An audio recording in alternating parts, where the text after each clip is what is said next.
This is how I'm spending the days. Community service now.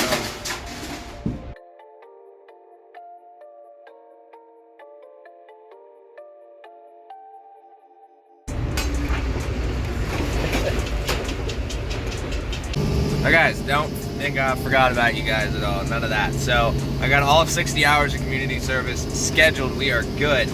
Now a couple things I want to go over because the next couple weeks are going to be pretty rough patch, and then I think we're going to hit it hard come January 1st with another company.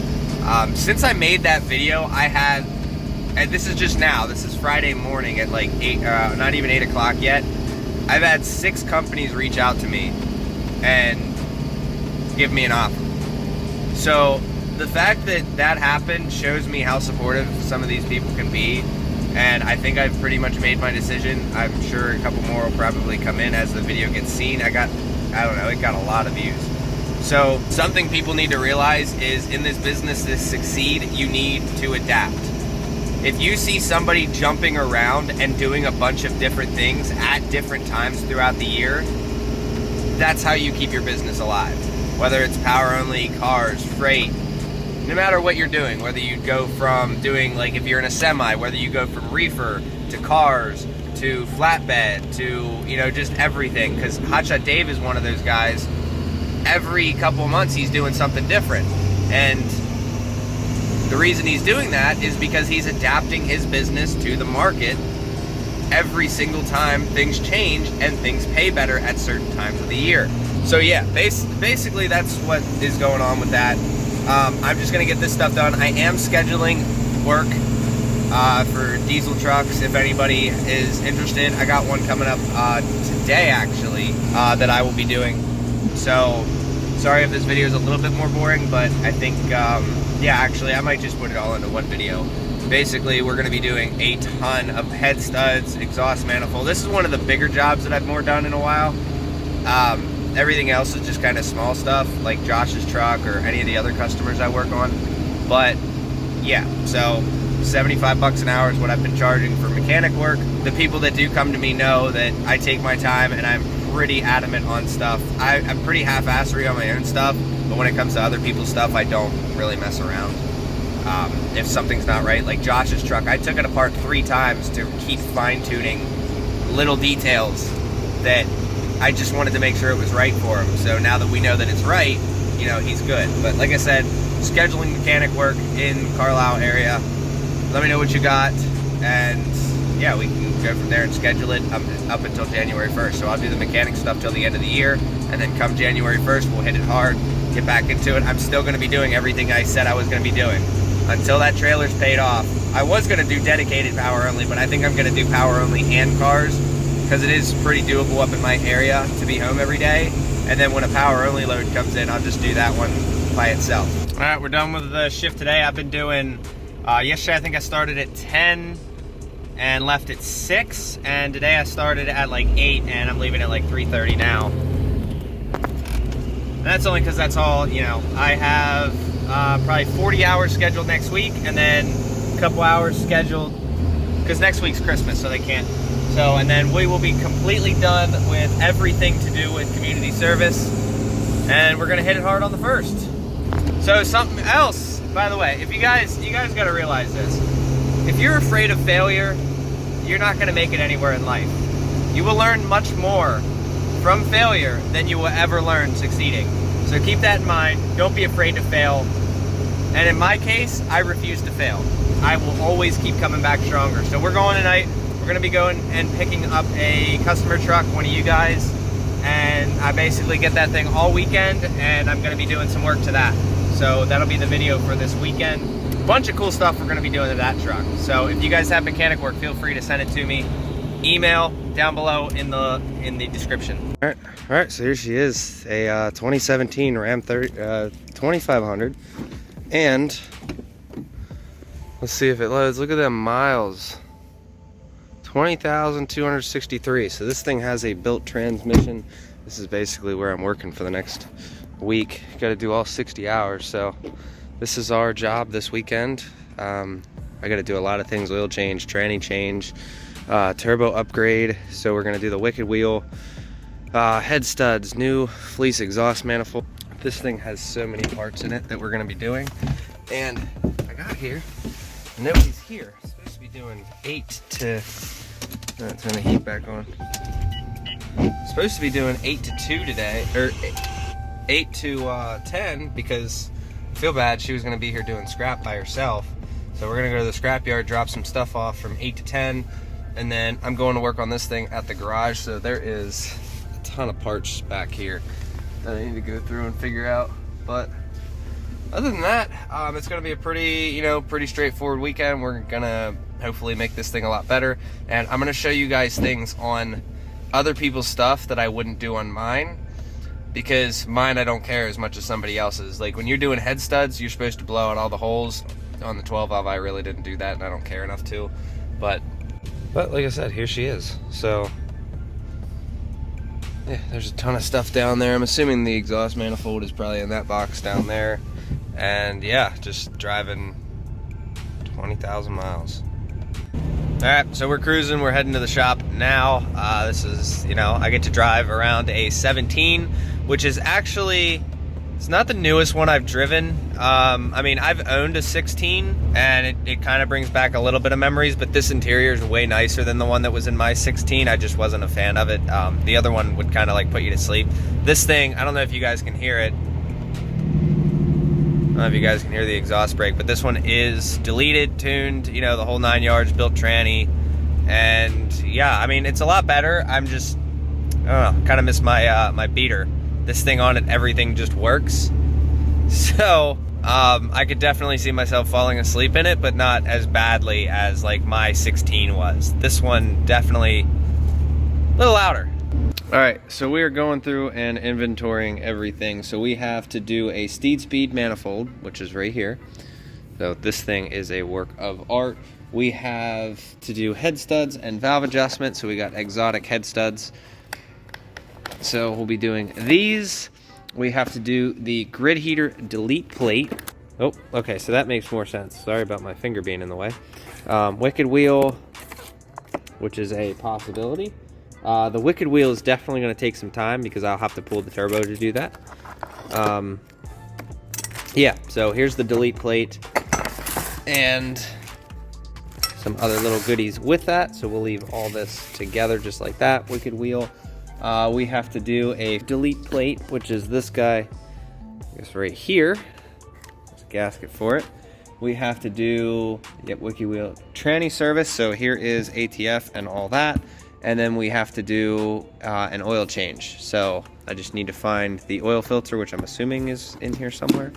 But that's all we don't have is, I just need to look around and get the oil filter. But we got 5W40 diesel. So 13 quarts of this. And then, there you go, AMSOIL. So AMSOIL everything. I'll just show you guys the engine bay up here. So we also got to do a fuel filter as well. You guys can see. So he has an oh, I see. Okay. He's got an aftermarket valve cover. So with new breathers and whatnot and all that. Banks intake horn, which I'm going to have to pull all the way back off because, well, to do the grid heater plate. So I'm going to have to pull all the injection lines. The intake heat plate, that's going to take a while. Exhaust manifold, that's going to be fun. Now's the time to crack the nuts loose if I'm going to do it. Banks intake, and you guys can see EGR delete and all the fun stuff. So like everything is, coolant bypass. So yeah, this will be a good time. We're going to get to work on it. I got to get the intake pulled off. I'm going to have to get the valve cover pulled off. And yeah, so the head studs are probably the first thing I'm going to do. So I think that's what we're going to tackle first, and we'll go from there. So because with the valve cover off, you guys can see the intake.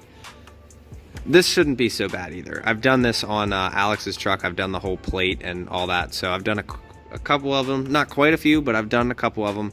They're not super bad, but definitely we got all that, plus the oil change, plus the tranny change, fuel filters and all that. So we're gonna be into this. It's probably, I think like everything was quoted like 13 hours, I think, to take literally everything.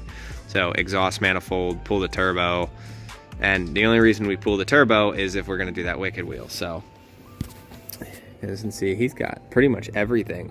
Like anything that can be upgraded and fixed, like these had this coolant bypass that was a piece of plastic in there that was absolutely terrible.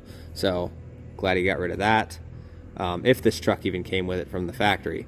But yeah, so the other thing with this Wicked wheel is they actually tell you that these things do not need rebalanced. There is no point. They said they balanced them from the factory, and that's what I was recommended. So we're gonna throw this thing on. This thing is apparently lighter, and I mean, we'll try it out. You guys can see there's a little marking on it, but yeah, Wicked wheel. If you guys are interested in trying one out, let me see if there's a part number. Yeah, Wicked wheel 3505. So that's the part number for the Dodges. On the, this is an HE 300 VG. I haven't worked on one of these in a while, but these are a little bit different than the HE 351. So for some reason the other fender liner's off, but not this side, so I'll have to get this side off as well. But this thing runs really good for being what it is. Not something I want to drive every day, but it is definitely a, you know, definitely a good setup. So let's get under here, and yeah, it's got a 4-inch, believe it was straight pipe, solid 4-inch exhaust, and no, he's got a muffler on it. So, oh, that would explain why it's so quiet. Okay, so yeah, pretty tame for what it is. So now we just need to start tearing apart this perfectly good truck and throwing some goody parts at it.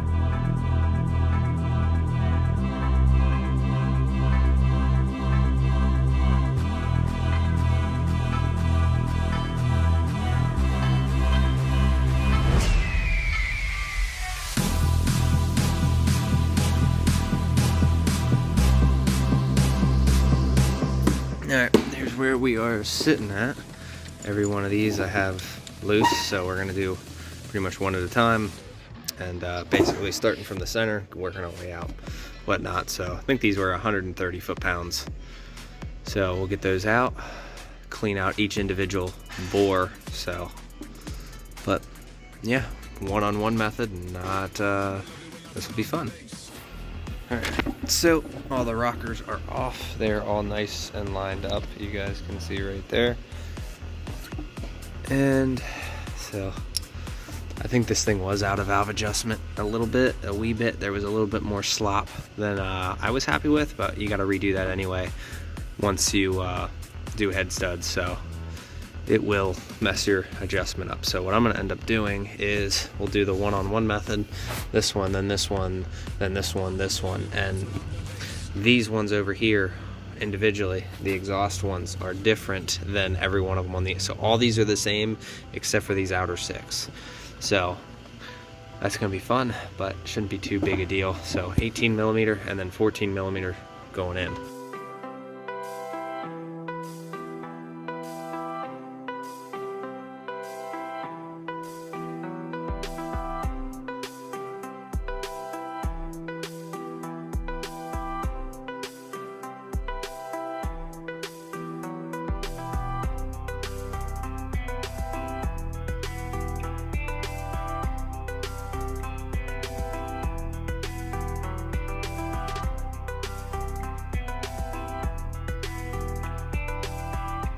Something to keep in mind here, you can see this stud is actually going to be longer.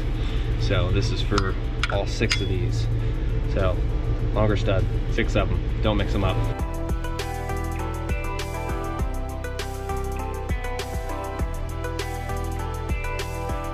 You go down until you hear a noise, bring it back off. These are directional.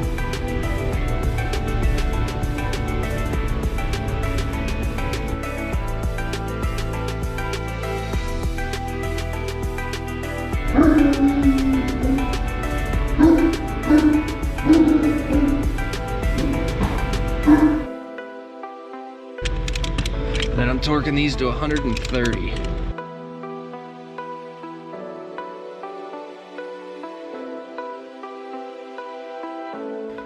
So, like I was saying earlier, so for these holes that are closer to you, you can use the impact to get them off.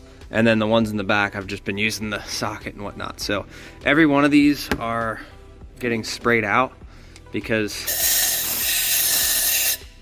my truck. This is somebody else's, and this is a nicer, newer piece of equipment. So every one of them, they get blown out. They get a nice, liberal amount of lube, and yeah. And then I'm gonna do a valve adjustment on this thing because it was kind of like off.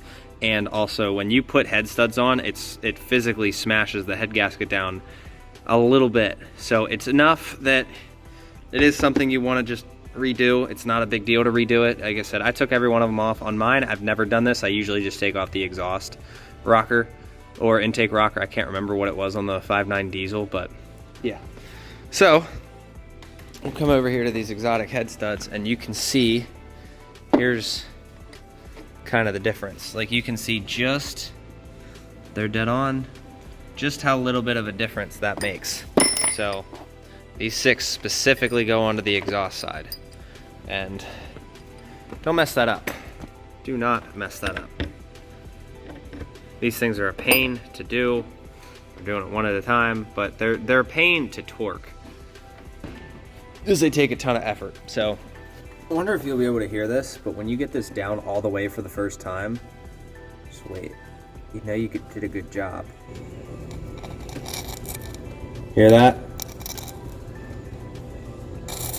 There you go. Kind of sounds like you're sucking on a straw, an empty straw. So yeah, you're gonna want to get it all the way down and then back it off. And then put a little bit on here, throw it down, and then I like to just wipe this on the stud and a little bit on the nut.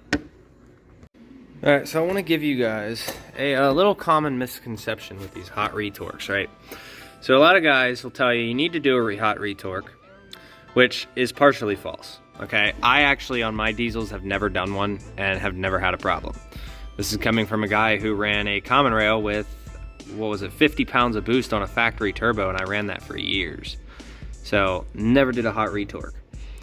So, another thing, for the guys that are gonna do hot retorques, which we'll do on here, but for the guys that are doing hot retorques and they're like, oh yeah, I just hit it with the torque wrench and it doesn't move at all. And it's like, those are the guys, if you're gonna do a hot retorque and you're gonna sit there and you're gonna say, all I do is hit it with a torque wrench and that's good enough, right? No, that's not how a retorque is done.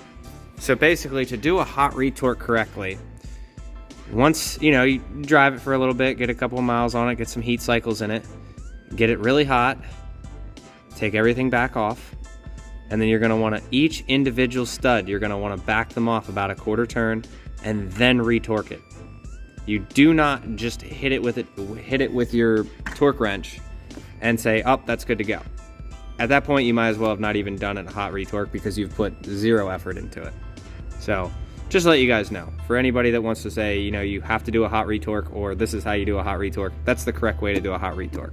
Also, a hot retorque, like I said, is not 100% necessary. I've run them. I've never done them on my own vehicles. I've done them on other people's vehicles, but not my own because I don't care about my own. But it's one of those things, even ARP says you don't need to do them because if you use their lube, you don't worry about it. And it's one of those manufacturer recommendations. If you want to do it, do it. If you don't, don't. But stop stressing about it. So we're almost done here. I got 1, 2, 3, 4, 5, 6, 7 more to do. It's a very tedious process, but it is a process nonetheless. So I'm going to keep going at it, and camera's getting blurry from all the oil. All right, so if you guys are familiar with these Banks Monster M's, you can see that there's a bolt with a cap that's all the way down in the bottom so it doesn't restrict flow, right? Well, I have right here, this is a 6, okay? It's a 6 mil. So I grabbed the wrong size. But basically, it's like a really, really long Allen. It's actually, you can see right there. So what I did was I put this somewhere in the vise and then smacked it out. So I have this really long Allen. So now what I'm gonna do, which this is the wrong size, apparently it's a 6. So I'm gonna go grab the correct socket, get that back out of there. There you go, you guys can see.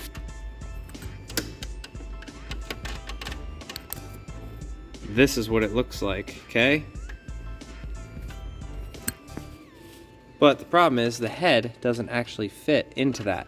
So without that, I wouldn't have the right thing. So what I'm gonna do, like I said, what I'm gonna do is I'm gonna take this guy that I pounded out, not damage any tools, and then we'll use a quarter drive. And yeah, we'll go from there. So use a quarter drive, figure out which size it is. And then we have our custom banks tool right here. So this is how we're gonna get that out. Didn't have to destroy or grind any tools. And yeah, so now we can get this monster ram off and install this plate. And I'm also gonna do this while the valve cover's off so I can easily access every one of those lines, because they all have to come off. So, all right, let's get this thing fed down into here. That's way too low, so I know I missed. It should be. It's hard to line it up with one hand, because this is what you got to do when you're a YouTuber. Oh, I think, did I get it? Did I get it? I did not. There's like a straight shot on it. All right, so I got it in. Now, what I gotta do, wow, that thing is in there. Oh, there we go. Now we're breaking her free. So we'll get this bolt out, and then we'll do the other ones. Yeah, this is the only one I'm doing with the quarter drive, because, well, that's the only thing that fits, unfortunately. I don't know what tool Banks gives you, but in my case, I thought I had the right tool. Apparently I didn't, but we're still getting it, so it's not gonna be a big deal. I'm gonna be able to get this intake horn off. This is actually one of the things I am impressed with Banks, but that's about, like, when it comes to this intake, I think this was the only thing I was really that impressed with. I'll tell you, this is a slick little unit. So you got your hole here, which goes down, and you can see right there. So hopefully he sent me a gasket with that, because obviously can't reuse the old gasket. That one's shot. So there is that. I did see the bottom gasket somewhere in there. I just didn't see it top, but there's the grid heater. This thing actually doesn't look super bad, but I guess he said he did delete it early on. So that's awesome. But yeah, this thing pretty much grid heater delete. Tell you the truth, I don't actually know if the grid heater is even, oh, I see it. Okay, so right there's the grid heater lined. So I'm gonna get all 6 injection lines off, and then we'll start pulling bolts out and we'll get this thing off. And wish I hadn't have set them there, but I did. So I need to get them off so that I can deal with what's underneath of it, because that's where all the parts are at. So I think the first time I've torn apart someone's truck this far. Look at that. Sorry about the glare. Damn, that actually really sucks. So head studs, like I said, are done. That's actually not super bad on the inside there. Like you can see just how black they get. Forget, he must have caught this super early on for it to be that clean, because usually these actually end up black, like just coated. So we're replacing that with that, basically. So that's what it'll look like.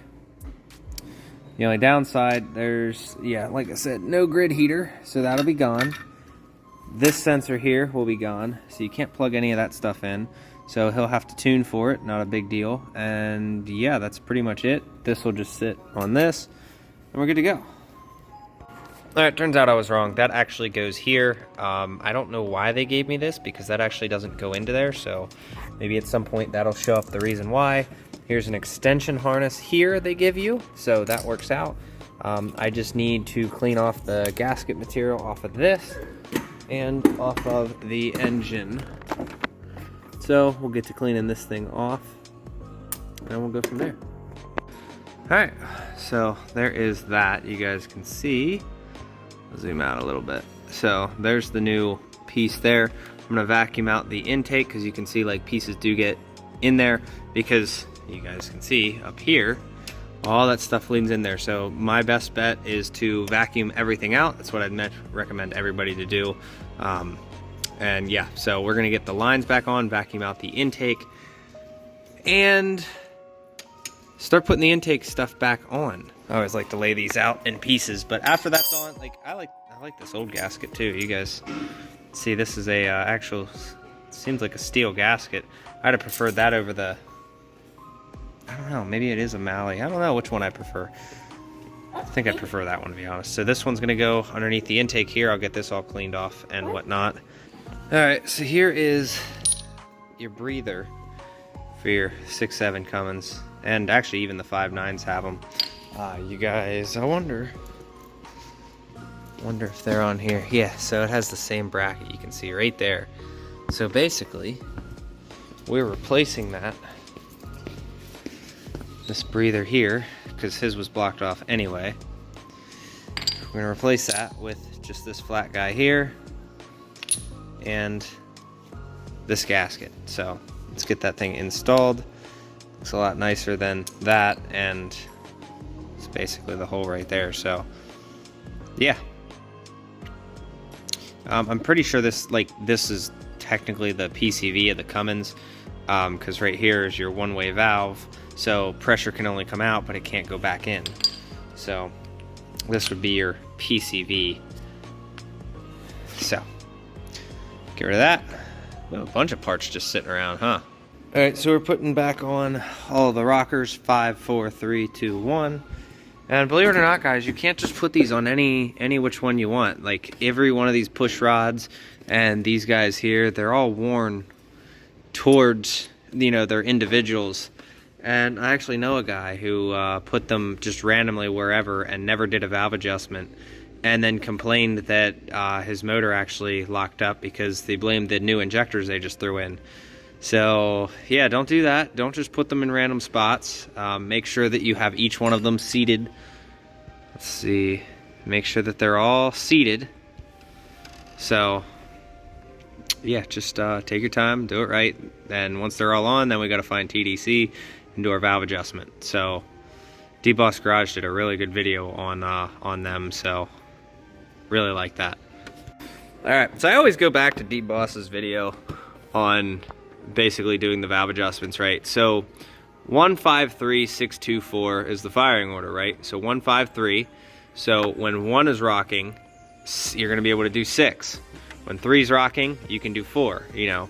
So this is basically how I'm doing it. I followed his method, and on the wall, like 153624, well, then you split it in half, you move the last cylinders down, so then 153, then 6. When you do 5, you can do 153. So when 5 is going, you can do 2. So 153. When 3 is going, 153624, you can do 4. So, and so on and so forth. So that's basically how I'm doing it. I just got 4 done. They were a little loose, so this is why you definitely want to check this. This truck has 20,000 miles, so definitely not something that hurts to check. But it could have been, I think it was a little loose even before I did the head studs, but at the same time, it's like it doesn't hurt to go through and just redo everything. And you may notice a little bit more power and fuel economy out of it. So now that 3 is rocking, you can see that 1 is compressed and 1 is all the way up. That means that you're in between your stroke, which means that the cam lobes on that one will be down, meaning that you can do that. So now we're going to move on to the next one. So 153624, 153624, and then so 153. So that means number 1 is going to be the next one. I think number 1 is going to be the next one we're adjusting. I'm still figuring all that out, but other than that, it's just hard to remember and memorize because I don't do this a lot.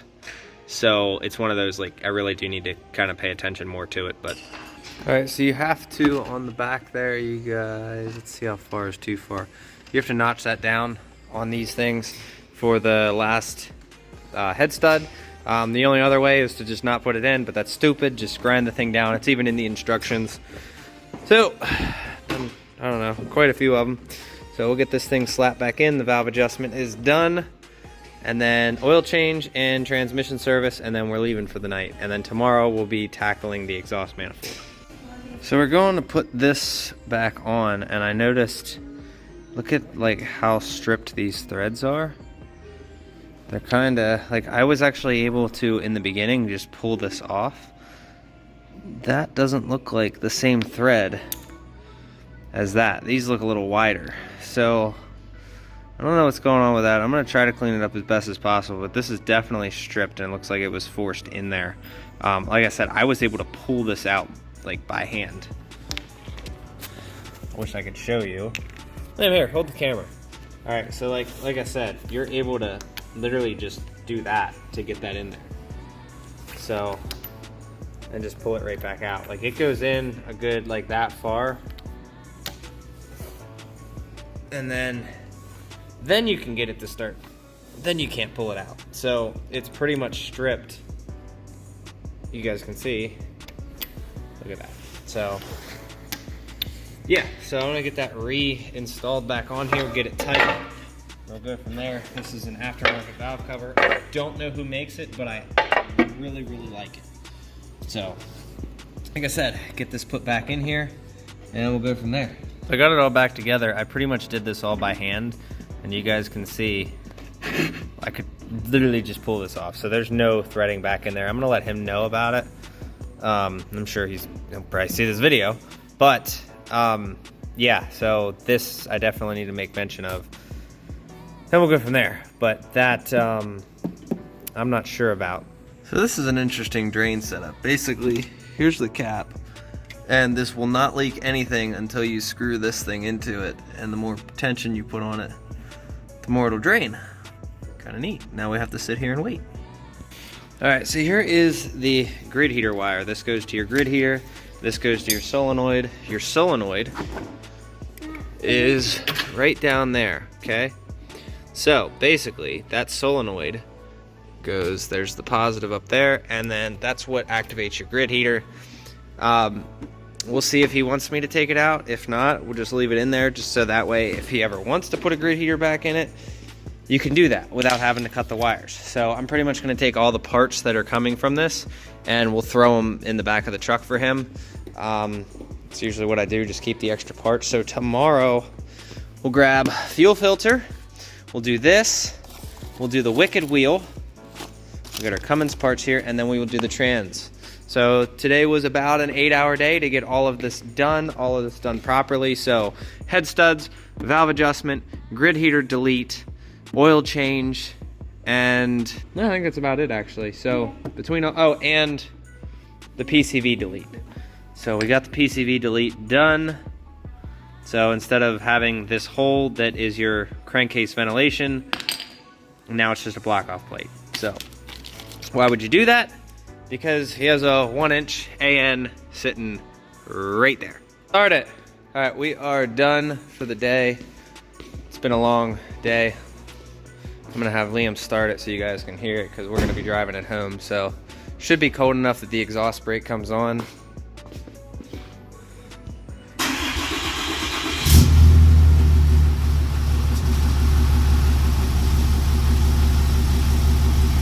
So there you guys pretty much have it. So we did do the valve adjustment, so it should be running a lot better than it did. Other than that, it just has a grid heater delete. All right, now she's all better. I noticed the check engine light was on, and I'm like, wait a second. So I went through the code scanner, and it said manifold absolute pressure. And I went and started thinking, I'm like, okay, which sensors, this and that? I'm like, oh, that's right, okay, back of the intake manifold. So I forgot to plug in the manifold sensor, and I caught it because I saw the check engine light on. So now we should not have a check engine light at all. We should be good. But things happen. That's actually not a big deal. This is why you pay attention to things and be all right. So let's get this thing backed out.